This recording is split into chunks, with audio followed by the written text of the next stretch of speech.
Where's that? I'm gonna go grab a drink real quick. Get it. There you go. Hold on tight. You got it. Oh, goodness gracious. Got it. Yay. Oh,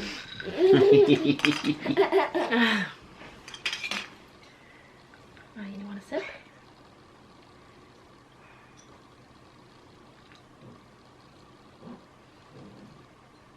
Yum. Hi guys, welcome back to our Maine homestead. We cut out of work a little bit early today because it was supposed to be raining, but as we're looking out the window right now, it is in fact not raining. So it was raining on us earlier, but yeah, so we decided that we would just take the afternoon to do a Q&A video because we get a lot of home build questions. So we decided to, like I said, cut out of work, get in our comfies, hang out with our beautiful little daughter here, and answer your questions. So tight, pull it back up through this hole. Yay. You did it. You're so good. So these questions came from the comment section on our videos. We get a lot of like frequently asked questions, and then I did ask on YouTube and Instagram for people to submit house building questions so that we could be sure that we cover quite a few of them. So, okay, time out. It might be nap time, Emmy Blakes. All right, we're starting from the beginning. That's how we found our.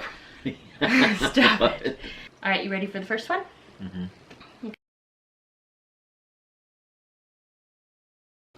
So I don't know about the best way, but we found our land initially by first getting together, discussing, making a list of things we knew we wanted in a property. Number one on our list was a water source. So we have a huge pond, dead water area, and a brook that runs through our property.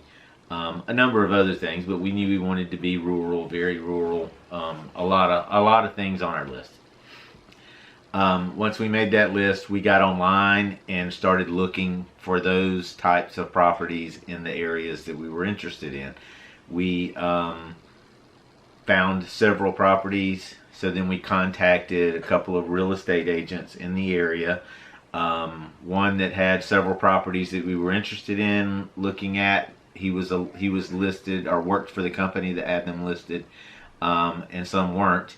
The property we ended up buying was not one we found online, but by doing some advanced work and finding some properties we liked, and then once we got up here, looking at those properties with him and talking about what we like and dislike about those, he got to know us better. We got to know him. We felt very comfortable, and so he said, I got a property I think you guys are going to love, and he took us to the property, and when we got there it was like perfect. So yeah, but that's kind of how it worked out for us.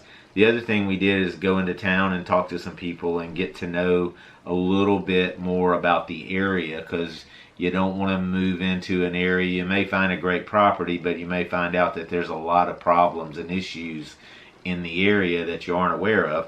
They may never affect you, but that was important to us. We wanted to kind of know what the community was like that we were moving into, even though we're kind of way away from any community.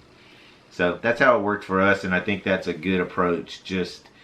You do a little homework, and in the process of talking about what you want in a property, and then looking at some properties, you may find, oh, that's not as important as this is. That's just the way things work. Yeah. And I'd say that probably one of our biggest pieces of advice too is to not really just believe what you're seeing on the internet. So it may look like a really great property online, and it may have some really great pictures, but I think the most important thing is to like lay eyes on the property, put boots on the ground, that sort of thing, walk the property and make sure that it is actually what they're portraying it as. And that you're not getting catfished. You do have to take into consideration too what season you're visiting these properties, what season the photos are taken of the property, and you have to think about, okay, the summer photos look great, I'm visiting in the summertime, the land looks really great, but think about what it's going to be like with 3, 4, 5 feet of snow on it. Like, is it accessible? Is it easily managed with snowmobile or snowshoes, or am I going to be able to plow this or snow blow it or whatever to get in and out, or just all of those things. You have to kind of think about what's it going to look like and how much work is it going to be with a bunch of snow. It doesn't matter if you're buying in Maine or South Florida. You probably still want to look at those same things. Yeah, think about all the seasons. Maybe not the snow blowing. Yeah. So our next question is, well, we'll see. We're looking to dry in the basement and the rest of the house. We'll see how that goes. That's our goal anyway. But no, we're not planning on drying in the basement and spending the winter in the basement. A lot of people do that around here as they're building, just because the building season is so short that it's hard to get a full found. If you're doing a basement like we did, you've seen all the delays and how long it took for that process to get to where we could start building. So a lot of people do that because that process takes so long that by the time you get to where you can start building, you don't really have enough time to finish. We'll see where we get, but our goal is to get it dried in and maybe not livable in, but just a roof and 4 walls on it. Maybe during the winter, if it starts snowing, we can still finish it. There won't be 3 feet of snow in the house anyway, let's hope. But yeah, thankfully Francesca's parents moved up here a couple of years ago, and they live about 3 or 4 miles from us. And so we'll spend the winter there where it's already finished and done, and just go back and forth and build our house as we can. Yeah, and I think we're just, the bottom line is we're just going to keep working on it until the weather tells us that we can't do any more work on it this year. So we're just going to do what we can, with the ultimate goal being getting the whole thing closed in before winter, before the snow starts flying. So. Yeah, and we don't have to worry about you. One concern is the basement freezing, because there's no heat. And so you worry about concrete damage or frost upheaval and those kind of things. So if we get into, mid-January, February, where that's the times when those things may become a concern, then we'll definitely heat the basement, within reason, just to keep it above freezing. But hopefully we don't get there. Hopefully by that point it's closed in, and I don't know if we'll be living in it, but it will at least be heating it so that the basement, we don't have problems with the foundation. Yeah. Okay. All right. Next question. Plans and drawings that I made. I'm not an architect. That's a disclaimer. No, I'm not an architect. I have, some building experience, things that I built on our property. I built our sheep barn, which is not insulated. You wouldn't live in it. It doesn't have a floor. It's a dirt floor. Has a second floor, a loft floor. But no, I'm built just based on experience and a ton of research. Timber frame, which this is not technically a timber frame, you'd call this a post and beam, just because we're not using timber frame joinery. So meaning we're not cutting into the logs and making the joints that you do when you're timber framing. So post and beam is pretty straightforward. Houses and barns have been built like that for hundreds and hundreds of years. There's a ton of information out there. So I did a lot of research, and I looked at what was needed, what we could and couldn't do. So there are limitations, obviously, especially when I'm building it. But so no drawings, no architectural drawings, but I've gone through and kind of designed what I knew we wanted, what I felt comfortable building or us building, and then kind of designed our house and layout around that. So kind of what our house is like, but eventually it's not a very big footprint. We're building up and with a ton of covered outside space. So complete porches on the front and back, and then 2 covered decks areas on the one end of the house. So ton of outdoor space, which we love, and enough indoor space to sleep and hang out not bump into each other like Yeah. we did in a 400 square foot cabin for 5 years. Yeah. But I do have to say, like, props to Eddie, because he, again, is not an architect. He doesn't have any experience being an architect at all, or knowing anybody who's even an architect. But he has gone through such, like, great lengths to draw it out for us as, like, detailed as possible. And they look really good, like his drawings. So if I can find some of them and he'll let me take some pictures, I'll include them right here.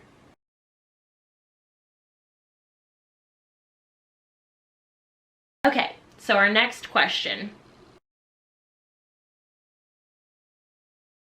I think you've kind of answered that. It's Yeah. a little past A experience, little bit of research. on-the-job training, building. The first building I ever built was our storage shed. Well, I didn't build it. She helped me build it.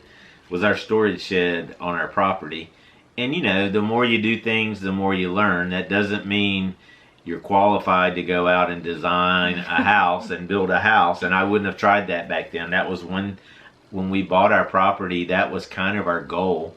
We knew some people who had just gone in with very little building experience and built their own house, which is fine as long as you do your research and you feel very comfortable. If you base it on, and ours is based on other houses, it's not like this is a brand new concept or anything.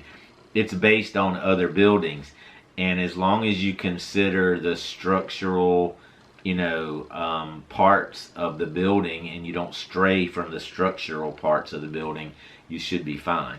And we're not. But the big thing was just kind of figuring out all the little things that you have to consider when you're building a house and insulating it and installing windows and doors and those kind of things.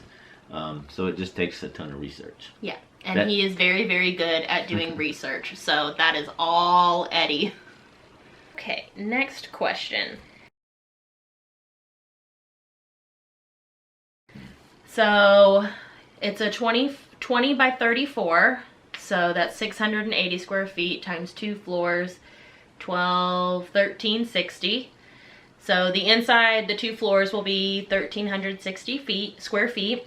And then of course we have a basement that is 20 by 34 as well. And we're not planning on finishing it or heating it. Right. Or anything, yeah. And then we'll have kind of a, Yeah, oh my so gosh, in the we'll have front- a lot of porch space, like a 3-sided porch space, or 3-sided porch on the house, and then a second floor deck. So a lot of outdoor space as well. Yeah, so each deck is 200 square feet. And then the front and back porch each singularly are 10 feet deep by 44 feet long. So that's 440 square feet each. So 880 square feet plus 200, 400. That's outdoor space. Obviously not counted in the house, but just that's the big picture. Yeah. So all of the inside on the 2 floors, the deck, the wraparound porch, and then the basement, all of that comes to $3,320. Way too much. But we wouldn't have a house that big. That's a house that big. We like the porches and the outdoor space. We'll end up eventually. The plan is to have a summer kitchen on one of the back porches. We're gonna turn part of the front porch on one end into a greenhouse so that we can exchange heat in and out from the greenhouse and the house as needed, and a lot of other kind of different uses for that space. So it's not all just hangout porches or anything. That was me attempting to get the fly that's been bugging me for. Okay, on the first, so it's a really open floor plan. On the first floor, there's only going to be one wall, maybe two, a wall under the stairs that go to the second floor. But there's going to be a bathroom that's walled off, obviously. And room-wise, it's all open. There's no other walls downstairs, but there'll be a kitchen, the bathroom, kind of a dining area, and then a den, hangout area where we'll have a TV and all. And then the staircase goes behind it. And then upstairs, just 2 rooms. There'll be Emery's bedroom and then our bedroom, and then in the middle, I guess it would be a 3rd room. I don't know. But in the middle will be like a little cozy hangout spot in front of windows that look out. Yes, a little reading nook with like a big window that you can like just see the most beautiful view. Oh, I'm so excited. I can't wait. It is a nice view. I just want to be cozy, curl up with a good book, grab a cup of coffee, and just sit in my little common room area and just look at the view and read my book and watch it snow outside. And not That'd build be great. a house. Yeah, not build a house. Okay, next up. I think she just answered it. Being finished. Yeah. No, Eddie, God bless him. He loves projects and he loves building and he loves doing that stuff. I like to kind of maintain. I like to live amongst all of Eddie's projects. So I'm excited to just be living in the house and to be enjoying it and not working on it. But I know that there will, I always say, like, after this there's no more projects. Like, we're just maintaining the homestead and just living life, living the dream. When you start with raw land and there's nothing there and everything's grown up over your head, so the first thing you do is cut the grass and all the weeds and cut the saplings and the bigger trees to clear an area. I mean, there's a lot of work to be done. How the like pioneers and all did it way back in the day with no, motorized tools. They're all doing it by hand. It's pretty impressive. Yeah. But when you start with nothing on your property, it takes a lot to build out the things that you want and to get it to where you want it, which it'll still be a while before we get it to where we want it, even after we get the house built. But kind of what she was saying, I do enjoy doing nothing sometimes, but I can't just sit around and do nothing. I have to kind of stay busy. So probably the thing I'm looking the most forward to once the house is built, not necessarily immediately after it's built, but having the house built, is having a lot more indoor space. Like the weather up here is great for about, I don't know, maybe 4 or 5 months out of the year, as far as really nice weather and not a lot of bugs, that kind of thing. And we love winter, so in winter is kind of downtime, a time to recharge a little bit. But you can't do a whole lot in the winter if you don't have any indoor space to do anything. And so I like to stay busy. So in the winters I'll probably be in the basement a lot, spending time working on projects. Probably set up a little bit of a woodworking shop just for the winter down there to get things done.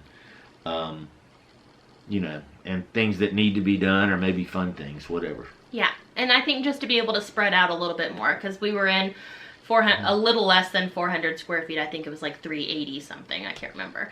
But yeah, so I think just being able to spread out a little bit more, be able to kind of have some privacy. Like if I want to go upstairs and read or do something like that, and Eddie wants to stay downstairs and watch TV, we're not having to kind of like share that space if we don't want to. Of course, we like to do a lot of things together, so that probably won't happen often, but we have the option if we want to.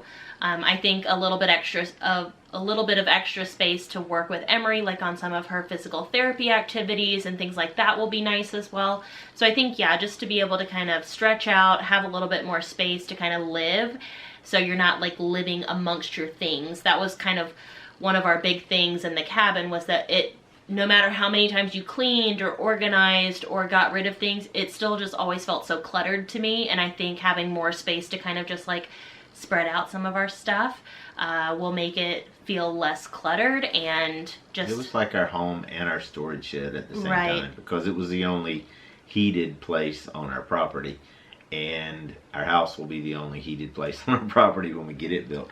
but we'll have a nice basement to Yeah, put besides things in the things it. we've Yeah. already said, I think that the coolest thing about finishing our house is when we first moved here, we said by 5 years we wanted to get our house built.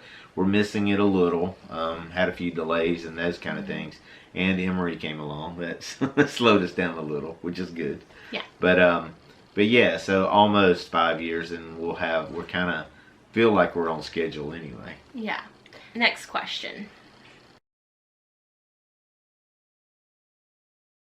The short answer is no. No. We don't have any pictures drawn up or anything like that. But what I'm going to try to do right here is share a few Pinterest inspiration pictures for some of the things that we want to try to include on the outside of the house. So the gist of it is we like the post and beam kind of like big, thick timbers look on the porch and the front of the house. Black metal roof, probably black trim on the windows and doors, and then a lighter color on the house. And we haven't decided what the actual siding of the house is going to be yet. I've been leaning a lot towards board and batten, but I don't know if that will change by the time we actually get to siding the house. Okay, next question. So we are doing I'd say 95% of the build ourselves. So we're doing all the heavy lifting, all of that stuff. As you see, yeah. Yeah, you guys already saw that we had to hire out the concrete work for the foundation and the basement and things like that. So there's that, and then the other part of the build that we plan to hire out is the roofing, just because we did the roofing on the sheep barn, and that was a little outside of my comfort zone as far as heights and just safety, so I didn't like it at all. She's talking about she didn't like me up there. She didn't get up there. No, I didn't get up there. I was actually 8 months then. pregnant, and she held the bottom of the ladder down so it didn't flip up when I stood on the top of it. Yeah. So anyways, I didn't like him being up there. I didn't like that part of the sheep barn build process. So we plan to hire that out. So everything else we are planning to do ourselves. Yeah, so we'll see when we get to those points. But a ballpark is about 90,000, which that's us doing all the work, and that's all the inside. Once we get it dried in, and once that's ready for that, then that's us putting all the windows and doors in, and then doing all the interior work, which we're not doing a ton of interior work. But that's just kind of a ballpark budget number. It might be a little more, it could be a little less in the long run. I doubt it. Yeah, who knows? We might get to some parts of the build where taste is a little more expensive than others, but who knows? We try to be pretty frugal with a lot of our stuff. So we want it to be nice, we want it to be good quality stuff, because this is our forever home. We plan to like live the rest of our lives and die here. So we want it to be what we really want. And it's the first time that we're both kind of building something, well, number one, ourselves, but then number two, like our kind of dream home. So we're trying to do it right, and you know, do it with that in mind, like longevity and things we know we'll be happy with. Next question. So for those of you that don't know, Emery has cerebral palsy, and her biggest kind of symptom of that is hypotonia. So she has very low muscle tone, which makes the cerebral palsy kind of present as a lot of like physical disability. So right now she does use a gait trainer to get around independently. For the most part, we are still carrying her around. She doesn't crawl or climb up on things yet or anything like that. I mean, I think that we've always planned on having a really open concept, which is something that if you look at like ADA guidelines for home modifications or things like that, they say that like open concepts, an open floor space is a lot better for like managing wheelchairs or like Emery's gait trainer, things like that. We don't know if Emery will ever be in a wheelchair. She may use it part-time. Who knows? She's gonna let us know as she kind of progresses and ages what's gonna work best for her. But I think the open concept will really work well for her, no matter what kind of assistive like devices she needs over time. All of our doors, I think, are going to be roughly 36 inches, and for wheelchairs specifically, the guidelines are 32 inches. So all the doorways that we have, which again, like front door, back door, bathroom door, and then the 2-bedroom doors, those are the only doors. So we're not going to have a whole lot of doors, but they'll all be wide enough to accommodate a wheelchair if we get to that point. And then I think like, I don't know that we're not going to probably lower countertops or anything like that. I've heard from other adults with disabilities or wheelchair users that they actually appreciate when like their parents don't make those sort of modifications, because then they're more adaptive to what it's like in the real world. So I think that we'll kind of leave countertops and things like that at the same height that you would find in a normal home. And then aside from that, the only other thing I can think of is that if in the future we need any sort of ramps or anything, we've got somebody who can build her a ramp if needed.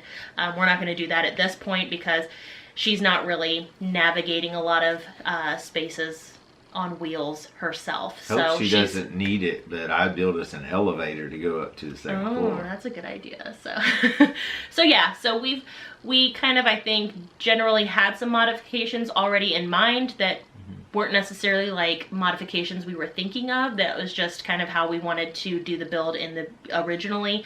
And then we've thought about a couple of other little things that potentially will need to be done in the future, but we're not at that point yet, and those are easy modifications we can make in the future if needed.